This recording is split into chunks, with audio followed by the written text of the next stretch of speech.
नमस्कार दोस्तों, knowledge world में आपका स्वागत है। आज का वीडियो में झारखंड के प्रतियोगी परीक्षाओं के लिए 15 प्रश्नों को शामिल किया गया है और उनसे जुड़े तथ्यों को भी शामिल किया गया है। तो चलिए शुरुआत करते हैं और अपनी तैयारी में इसे शामिल करते हैं।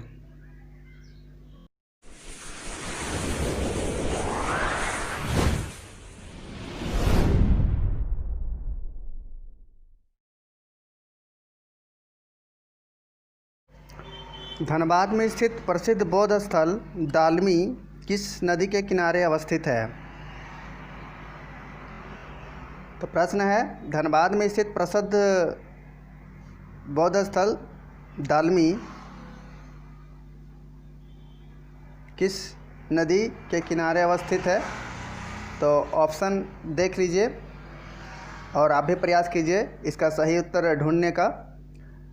आपके पास जब तक मैं सवाल को एक्सप्लेन करता हूं, आप देखकर तब तक अपने आप को अंदाज़ा लगाइए और प्रयास कीजिए कि आपने कितने अभ्यास किए हैं और कितने आपको जानकारियां हैं सो इकट्ठा हो पा रही हैं। तो चलिए, इसका सही जवाब हो जाएगा ऑप्शन नंबर ए, स्वर्णरेखा नदी।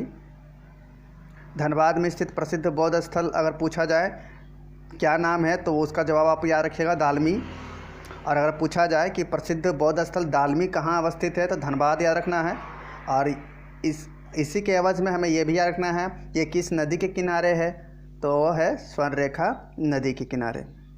चलिए चलते हैं अगले प्रश्न की ओर। तो मुग़ल शासन अंग्रेज औरंगजेब के समय झारखंड में किस नागवंशी ने शासन किया था? तो जब मुग़ल शासन चल रहा था, जिस समय मुग़लिया सल्तनत के बादशाह औरंगजेब थे, उसमें झारखंड में किस नागवंशी ने शासन किया था? तो ऑप्शन हमारे इस प्रकार हैं। अब इन चारों ऑप्शन में से कौन सा ऑप्शन सही होगा इसका आप पता लगाएं कि आपने क्या आज तक, क्योंकि जान ही रहे हैं जेएसएससी और जेपीएससी की एग्ज़ाम जो है वो बहुत ही जल्द होने वाली हैं, तो आपकी जो तैयारी है वो कितनी बेहतर हो पाई है। तो इसके लिए एक अच्छा प्लेटफॉर्म मैंने प्रयास किया है कि मैं आपके लिए लेकर आऊँ। तो इसका चलिए सही जवाब जो होगा वो होगा ऑप्शन नंबर बी, फनी मुकुट राय। फनी मुकुट राय जो थे ये एक नागवंशी शासक भी थे, इसे भी याद रखना है। चलिए चलते हैं अगले प्रश्न की ओर।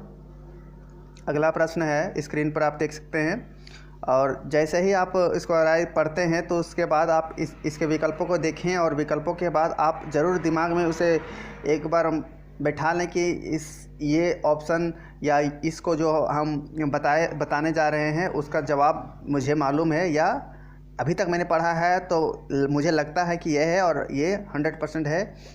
इसके लिए तो फिर मैं वीडियो के प्रश्न के अंत में इसका जवाब देकर बता ही दूंगा। तो चलिए चलते हैं। उग्र राष्ट्रवाद के दौर में झारखंड का कौन सा क्षेत्र जो है वो क्रांतिकारी गतिविधियों का केंद्र रहा था?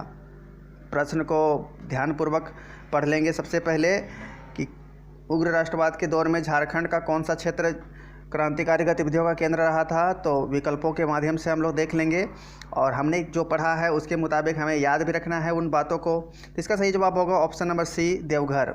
तो याद रखना है झारखंड का देवघर जो क्षेत्र था वो उग्र राष्ट्रवाद के समय में मतलब झारखंड का केंद्र था।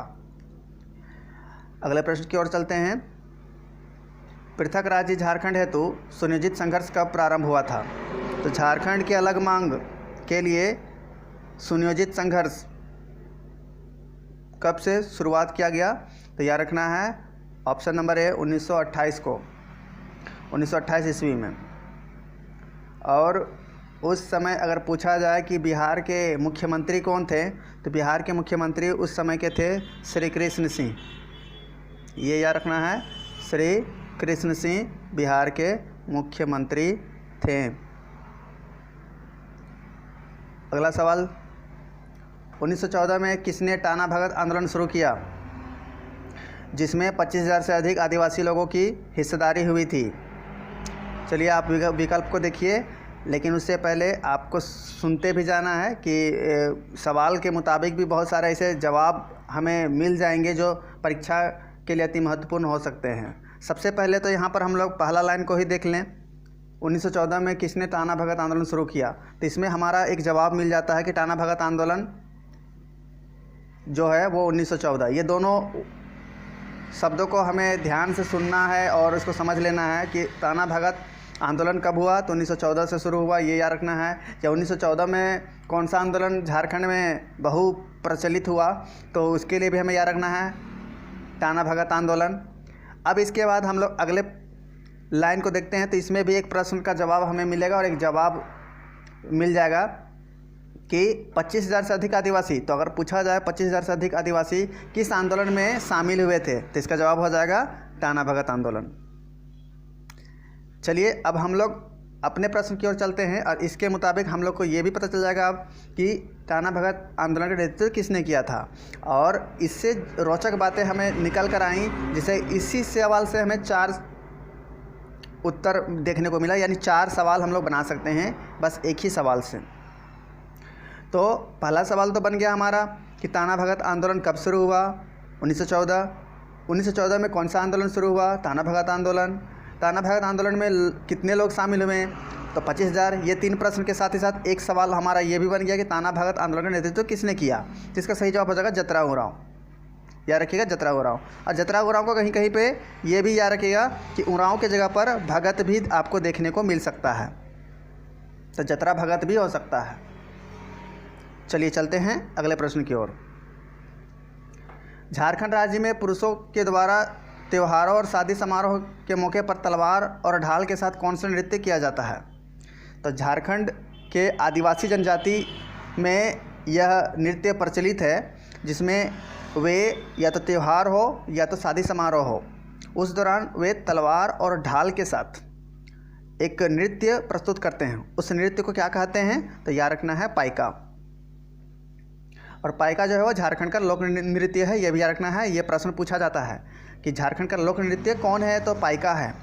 चलिए अगले प्रश्न की ओर चलते हैं। झारखंड धातु कार्य करने वाले श्रमिकों के लिए प्रसिद्ध है, जिन्हें कहा जाता है। तो झारखंड जो है वो धातु कार्य करने वाले श्रमिकों के लिए प्रसिद्ध है, उसे कहा क्या जाता है, तो इसका सही जवाब हो जाएगा चूर कहा जाता है उनको। ठीक है, इसको चूर कहा जाता है। अब अगले प्रश्न की ओर चलते हैं। अगला प्रश्न है कि छत्तीसगढ़ राज्य झारखंड के किस दिशा में स्थित है? तो छत्तीसगढ़ जो राज्य है वो झारखंड के किस दिशा में स्थित है? तो छत्तीसगढ़ राज्य, सबसे पहले छत्तीसगढ़ राज्य के बारे में बता सकते हैं आप लोग कि छत्तीसगढ़ राज्य जो है वो झारखंड से पहले बना है, वो 28वां राज्य है। और हमारा जो राज्य है वो है 29वां राज्य। तो एक सवाल यहाँ से भी बन सकता है। इसके बाद अब हम लोग को पता करना है, जो हमारा सवाल पूछ रहा है तो इसके मुताबिक हमारा ऑप्शन क्या हो जाएगा सही? ऑप्शन नंबर बी, पश्चिम। छत्तीसगढ़ राज्य झारखंड के पश्चिम दिशा में स्थित है। अगले प्रश्न की ओर चलते हैं। तो निम्नलिखित में से झारखंड का सबसे ऊंचा जलप्रपात कौन है? तो निम्न 4 विकल्पों में से हमें देखना है इस चीज़ को कि कौन जो है वो सबसे बड़ा ऊंचा जलप्रपात है। वैसे तो हमारे पास विकल्प को ही पहले ध्यान में रखना है, क्योंकि हमें ये तो मालूम होना चाहिए कि सबसे पहले तो ऐसा भी होता है कि हम लोग को याद करके चले जाते हैं कि झारखंड का सबसे ऊंचा जलप्रपात कौन है यार, तो बूढ़ाघाघ है। तो बूढ़ाघाघ यहाँ तो है नहीं, बूढ़ाघाघ यहाँ पर ऑप्शन नहीं है। तो इसके बाद कौन है? तो इसीलिए क्रमबद्ध एक पैनल बना लीजिए, आरोही सिस्टम से आप इसकी तैयारी कर लीजिए। ये आपके लिए बहुत ही महत्वपूर्ण हो जाएगा और आपके फ़ायदेमंद के लिए अच्छा होगा। तो इसका सही जवाब जो होगा इस विकल्प के मुताबिक वो होगा हुंड्रू। हुंड्रू जलप्रपात इन 4 विकल्पों में से सबसे ऊंचा है। चलते हैं अगले प्रश्न की ओर। जनसंख्या की दृष्टि से भारतीय राज्यों के मध्य झारखंड का स्थान कौन सा है? तो जनसंख्या की दृष्टि से भारत में झारखंड का स्थान कौन सा है, ये प्रश्न पूछा गया है। तो इसका सही जवाब हो जाएगा ऑप्शन नंबर सी, 14वां स्थान है झारखंड का भारत में। और झारखंड की जनसंख्या कितनी है अभी, तो ये भी याद रखना है। तो याद रखिएगा 32966238, एक मोबाइल नंबर की तरह इसे याद रख लीजिएगा। 3,29,66,238 ये झारखंड की जनसंख्या है। भारत में झारखंड का स्थान जो है वो 14वां है, ये भी याद रखना है। चलते हैं अगले प्रश्न की ओर। कृषि विभाग के अनुसार झारखंड कितने कृषि जलवायु में विभाजित है? तो अगला प्रश्न हमारे स्क्रीन में बताया जा रहा है। कृषि विभाग के अनुसार झारखंड कितने कृषि जलवायु में विभाजित है? तो इसका उत्तर हो जाएगा ऑप्शन नंबर बी 4। याद रखिएगा 4 जलवायु में विभाजित है झारखंड। और झारखंड का आकार भी चतुर्भुजाकार है, याद रखिएगा। 4 से 4 फैक्टर को याद रखने का प्रयास कीजिए। और एक और, झारखंड का जो राजकीय चिन्ह है उसमें भी 4J इस प्रकार से समाहित है और बीच में अशोक चक्र, याद रखिएगा। तो 4 फैक्टर से आपको इतने सारी बातों को याद रखना है। चलते हैं अगले प्रश्न की ओर। 3 फरवरी 1900 जगमोहन सिंह ने 500 रुपये इनाम के लालच में निम्न में से किसे गिरफ्तार करवा दिया था? तो चलिए पहले प्रश्न को ही देख लेते हैं। सबसे पहले तो इस तारीख को याद रखना है, 3 फरवरी 1900 ईस्वी। यहीं से कितने सवाल का जवाब हमें मिलने वाला है। ये 500, एक सवाल इससे भी बनाने वाले हैं, और एक जगमोहन सिंह, इससे भी एक सवाल बन जाएगा। और इसके बाद हमारा प्रश्न जो है ऑलरेडी उससे तो बना ही हुआ है। तो सबसे पहले इसका पहले उत्तर देख लेते हैं हम लोग। तो उत्तर देख लेते हैं हम लोग सबसे पहले कि कौन गिरफ्तार हुए थे। बिरसा मुंडा। बिरसा मुंडा के बारे में याद रखना है। अब बिरसा मुंडा को अगर पूछा जाए कि बिरसा मुंडा को 500 रुपये के लालच में कब गिरफ्तार करवाया गया, तो एक जवाब ये हो जाएगा हमारे पास 3 फरवरी 1900 ईस्वी को। और अगर ये प्रश्न पूछा जाए कि बिरसा मुंडा को किसने 500 रुपये के लालच में गिरफ्तार करवाया, तो उसका उत्तर हो जाएगा ये जगमोहन सिंह। और एक प्रश्न और पूछा जा सकता है कि बिरसा मुंडा को जगमोहन सिंह ने कितने रुपए के लालच में गिरफ्तार करवाया, तो वो भी याद रखिएगा 500 रुपये। चलिए चलते हैं अगले प्रश्न की ओर। दक्षिणी छोटानागपुर प्रमंडल में कितने जिले हैं? तो झारखंड में कुल मिलाकर 5 प्रमंडल हैं, याद रखना है। तो दक्षिणी छोटानागपुर प्रमंडल के बारे में बात की गई है। यहाँ पर कितने जिले हैं, तो इसके बारे में हमारे पास विकल्प हैं दिए हुए हैं, और इसका सही जवाब होगा ऑप्शन नंबर ए 5। 5 जिले जो हैं वो दक्षिणी छोटानागपुर प्रमंडल में आते हैं। कौन कौन से हैं वो, तो याद रखिएगा रांची, खूंटी, गुमला, लोहरदगा, याद रखना है, और सिमडेगा। तो ये जो हैं ये रांची दक्षिणी छोटानागपुर प्रमंडल के ज़िले में शामिल है। रांची, खूंटी, रांची और खूंटी पहले एक ज़िले में समाहित हैं। सिमडेगा याद रखना है, लोहरदगा याद रखना है, और गुमला याद रखना है। चलिए चलते हैं अगले प्रश्न की ओर।